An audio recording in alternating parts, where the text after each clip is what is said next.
The beauty of this iconic Korean comfort food is in its simplicity, but it's also just as customizable. Today, I'm making kimchi stew in 3 different ways. Classic pork, tuna, which is really popular in a lot of Korean households, and one with a Southeast Asian twist. So the main protein that you use for kimchi jjigae is pork. I think the most popular cut is pork belly, which is a lot fattier. I use pork collar for this one because I don't want as much fat. Now I'm going to stir fry the pork a bit and brown it.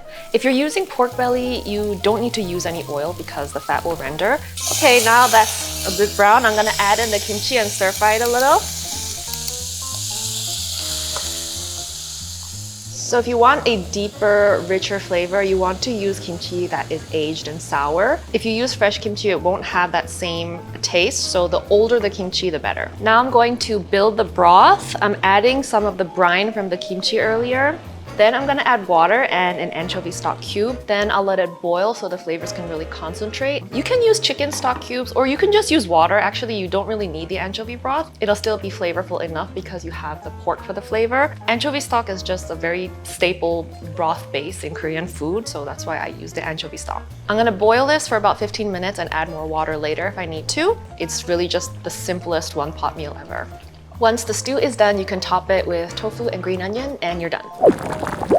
Another really popular protein option for kimchi stew is canned tuna. You won't find this in restaurants a lot, but it's a very common option for people who make kimchi stew at home. For this recipe, I'm using the oil that comes inside the can, and then we're gonna stir fry the kimchi in it. So my mom and dad have very different preferences for kimchi stew. My mom is more on the tuna side, and my dad loves it with pork. He doesn't like it with tuna at all.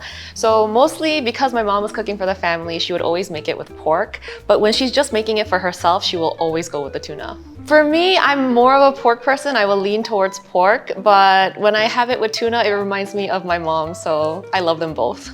When the stew is done, as always, top it with tofu and green onion.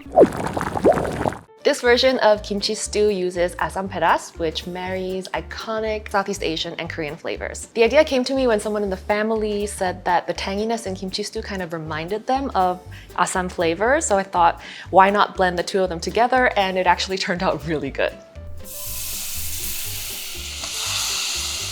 I'm using canned tuna for this one because asam pedas is normally associated with fish and I wanted to keep it on a similar theme. Up until now, the steps were really similar to a standard kimchi stew, but this is where it gets a little bit different. I'm adding the asam pedas paste to the broth and I'm really leaning into the tanginess by adding a tomato.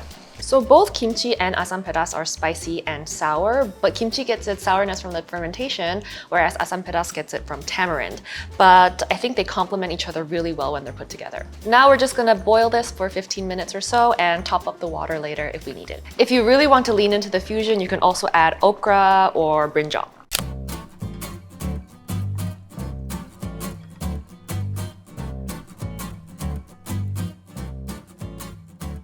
First, we'll try the pork.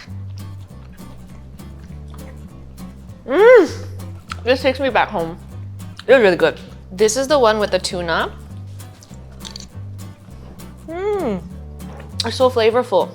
And now the asam pedas.